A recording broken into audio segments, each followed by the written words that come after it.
ধরা খাইছে আওয়াল সাহেব, খাইছে ধরা, ধরা খাইছে। এই দেখেন, একবার বলছে 40%, আর একবার বলতেছে 28%। ধরা খাইছেনি। ভোটের হার প্রসঙ্গে সংবাদ সম্মেলনে সিইসি বলেন, এখনও নিশ্চিত করে পার্সেন্টেজ হিসেব বলা যাবে না। আর অ্যাজ ইট ইজ আমরা যেটা পেয়েছি 28%-এর মতো। পরে সিইসির পাশে থাকা সচিব সহ কর্মকর্তারা সিইসিকে শিখায় দেন 40% ভোট পড়েছে। ধরা খাইছেনি। সবাই বলেন খাইছে ধরা, খাইছে ধরা, আওয়াল চোরা, খাইছে ধরা, খাইছে ধরা, ধরা খাইছে। এইবার আসেন আসল খেলা। ব্রিটিশ পর্যটককে আনছিল শেখ হাসিনা, ভোট দেখানোর জন্য ব্রিটিশ পর্যটক আনছিল। সেই ব্রিটিশ পর্যটক বলছে, আমার ধারণা 6 থেকে 8% ভোট কাস্ট হতে পারে, এর বেশি হওয়ার সুযোগ নাই, সেই পরিমাণ ভোটারদের অংশগ্রহণ আমি পাইনি। খাইছে ধরা, ধরা খাইছে। আওয়াল চোরা, খাইছে ধরা। 28%, 40%। দেখেন, একবার বলছে 28, 5 থেকে সচিবরা শিখাই দিচ্ছে না না না না না 40। ধরা গেছে। এইবার আসেন আসল কাহিনী। এই ভিডিওটা যে কোনো সময় ডিলিট করে দিতে পারে, আপনারা ডাউনলোড করে রাখতে পারেন পরবর্তীতে। এই যে নিউজটা বলতেছে না, এটাও ব্লক করা ছিল, এটা ব্লক করা ছিল। আমি পরে ভিপিএন দিয়ে চালাইছি, এই হলো অবস্থা। আমি একটু দেখাচ্ছি। এই যে নিউজ, এই যে এইটা, এই দেখেন উনি কি বলছে। I found the north Korea model here. বাংলাদেশে উত্তর কোরিয়ার মডেল খুঁজে পাইছে ব্রিটিশ পর্যবেক্ষক। সে বলছে আমি নর্থ কোরিয়ার মডেল খুঁজে পাইছি। কি পাইছে ওনার নিউজে আমরা একটু পরে শুনবো। বাংলাদেশে উত্তর কোরিয়ার মডেলের গণতান্ত্রিক ব্যবস্থা বিদ্যমান রয়েছে বলে মন্তব্য করেছে সরকারের আমন্ত্রণ ও ব্যবস্থাপনায় দ্বাদশ জাতীয় সংসদ নির্বাচন পর্যবেক্ষণে আসা ব্রিটিশ পর্যটক জর্জ কোলস। সরকার আমন্ত্রণ করছে, সরকারের ব্যবস্থাপনায় আসছে ব্রিটিশ পর্যটক। সে হাড়ি ভাঙ্গে দিছে, পুরা হাড়ি ভাঙ্গে দিছে। এইবার আওয়াল সাহেব খাইছে ধরা। এনে বলছিল 28, আর একজন সচিব বলতেছে কানে 40 বলে দেন, 40 বলে দেন। কিন্তু হাটে হাড়ি ভেঙে দিছে ব্রিটিশ পর্যটক, যাকে শেখ হাসিনা আনছে।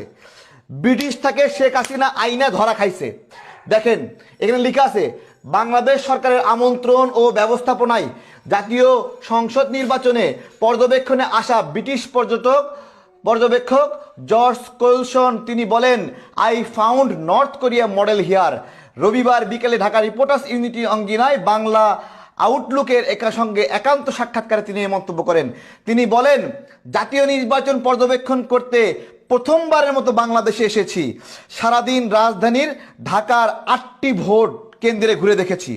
প্রচুর মানুষ, কেন্দ্রের চারপাশে তরুণ যুবকদের বেপরোয়া চলাফেরা। অনেক জায়গায় তারা আমাকে পেয়ে ঘিরে ধরেছে। আমি তাদের কাছে জানতে চেয়েছি, তোমরা ভোটার কিনা, তোমাদের হাতে ভোটার শনাক্তকরণ চিহ্ন কই? তারা আমাকে সে চিহ্ন দেখাতে পারে নাই। অনেক লোক, কিন্তু খুব কম লোকই তাদের মধ্যে ভোটার। অর্থাৎ ভোটার নাই, সব ভাড়া করা লোক দিয়া ঢুকায় রাখছে শেখ হাসিনা। 8টা কেন্দ্রে ঘুরে দেখেছে জর্জ কোলসন। আমরা আরো দেখব, গুরুত্বপূর্ণ খবর আছে এখানে। সে বলছে, দেখেন এই যে জীবনের প্রথম এখানে অনেক শিশুদের ভোট দিতে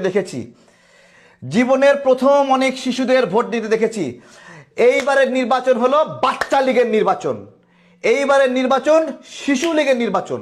এই বাচ্চা লীগ এবং শিশু লীগের নির্বাচনের জন্য শেখ হাসিনার বিচার হবে, কারণ সারা বিশ্বে শিশু শ্রম নিষিদ্ধ। শেখ হাসিনা এই নির্বাচনে শিশু শ্রমকে কাজে লাগিয়েছে ভোট চুরি করার জন্য। জীবনে প্রথম এখানে অনেক শিশু ভোট দিতে দেখেছি। এটা খুবই কৌতূহলের বিষয়। I found here long line but minimum voters. বলছে লম্বা লাইন খুঁজে পেয়েছি, কিন্তু minimum voters. I think this may on one party election. আমি মনে করি এটা one party election. No opposition. I doesn't found any competition here. এখানে কোনো কম্পিটিশন পাওয়া যায়নি। But the ruling party leaders supporters were very active. Leading পার্টির supporter leader তারা খুবই অ্যাক্টিভ ছিল। বাংলা আউটলুককে তিনি আরও বলেন, যারা ভোট বর্জন করেছে তাদেরকেও কোথাও আমি খুঁজে পাইনি, কোনো কেন্দ্রেই ভোটারদের বাধা দিতে দেখিনি। আমি শুনেছি রাশিয়া ও চায়না এই নির্বাচনকে সমর্থন করে। আমি তো এখানে কোনো গণতন্ত্র দেখি না। সারাদিন যতগুলো কেন্দ্র আমি ঘুরেছি তাতে আমার ধারণা 6 থেকে 8% ভোট কাস্ট হতে পারে, এর বেশি হওয়ার সুযোগ নাই। সেই পরিমাণের ভোটারদের অংশগ্রহণ আমি পাইনি। এই কথাটা কে বলছে? এই কথাটা কে বলছে বলেন? এই কথাটা বলছে জর্জ কোয়েলসন। সে বলছে I found the north Korea model here. British পর্যটক জর্জ কোয়েলসন। এইবার আওয়াল সাহেব কি বলবে? ভোটের হার 40% নাকি 28%? কানে কানে বলে দিচ্ছে যে, কানে কানে কি বলে দিচ্ছে? 40%। এখনো যারা শেয়ার করেননি তারা শেয়ার করে দেন। আরো গুরুত্বপূর্ণ তথ্য দেখাবো। সবাই শেয়ার করেন, শেয়ার করে সব জায়গায় ছড়াই দেন, পারলে ডাউনলোড করে পোস্ট করেন। কাউকে কপিরাইট দেব না আমি, এই ভিডিও কপিরাইট ফ্রি। চোর ধরতেছি আমরা, চোর ধরতেছি। আরেকটা আছে দেখেন,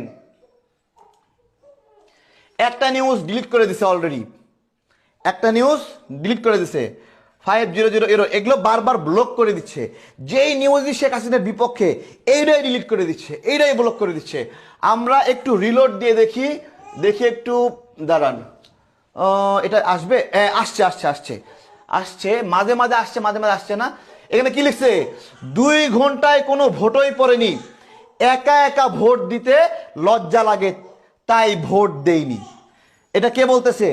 ভোটার বলতেছে। News Bangla Outlook. 2 ঘন্টায় কোনো ভোট পড়েনি, একা একা তাই ভোট দিতে লজ্জা লাগে তাই ভোট দেইনি। এই নির্বাচন দেখেন, নয়াটোলা সরকারি প্রাথমিক বিদ্যালয়, দেখতে পাচ্ছেন আপনারা? দেখেন নয়াটোলা সরকারি প্রাথমিক বিদ্যালয়, সেইখানে একজন ভোটার বলছে 2 ঘন্টায় কোনো ভোট পড়েনি তাই একা একা ভোট দিতে লজ্জা লাগে। এইবার 2 ঘন্টায় যেখানে কোনো ভোট পড়েনি, আওয়াল সাহেব আপনার ছবি আমাদের বাড়িতে ঝুলায় রাখবো। আজীবন ভোট চোরের সহযোগিতা করেছেন একজন ভোট চোরের সহযোগী ব্যক্তি আওয়াল সাহেব। উনি দেখেন 28% ভোট পেয়েছে, 28% বলছে। এইটাও চুরি। বলছে অ্যাজ ইট ইজ, আমরা যেটা পেয়েছি সেটা হলো 28%। সচিবরা কানে কানে বলছে 40%। খাইছে ধরা, সবাই বলেন খাইছে ধরা খাইছে। আওয়াল সাহেব ধরা খাইছে। নিউজ হয়েছে 2 ঘন্টায় ভোট পড়েনি, লজ্জা লাগে। ভোট পড়েনি, লজ্জা লাগে। ভোট দেয়নি, লজ্জা লাগে। খাইছে ধরা 28%, 40%। I found the north Korea election here. এই দেখেন, I found the north Korea model here. British পর্যটক জর্জ কোলসন। এই ব্যক্তি কই থেকে আসছে জানেন? এই ব্যক্তি কই থেকে আসছে? এই দেখেন, এই ব্যক্তি কই থেকে আসছে। বাংলাদেশে উত্তর কোরিয়া মডেলের গণতান্ত্রিক ব্যবস্থা বিদ্যমান রয়েছে বলে মন্তব্য করেছেন সরকারের আমন্ত্রণ ও ব্যবস্থাপনায় দ্বাদশ জাতীয় সংসদ নির্বাচনের পর্যবেক্ষণে আসা ব্রিটিশ পর্যটক জেজ কোলসন। তিনি বলেন, I found the north Korea model here. রবিবার বিকেলে ঢাকা রিপোর্টার্স ইউনিটের সামনে বাংলা আউটলুককে সাক্ষাৎকার দেন এবং সর্বশেষ বলেন, এইখানে 6 থেকে 8% বেশি ভোটের সুযোগ নাই, এর বেশি হওয়ার সুযোগ নেই। সেই পরিমাণ ভোটারদের অংশগ্রহণ আমি পাই নাই। এইটা যদি ঢাকার অবস্থা হয়, ঢাকার বাইরের কি অবস্থা বলেন? 40% ভোট পড়েছে।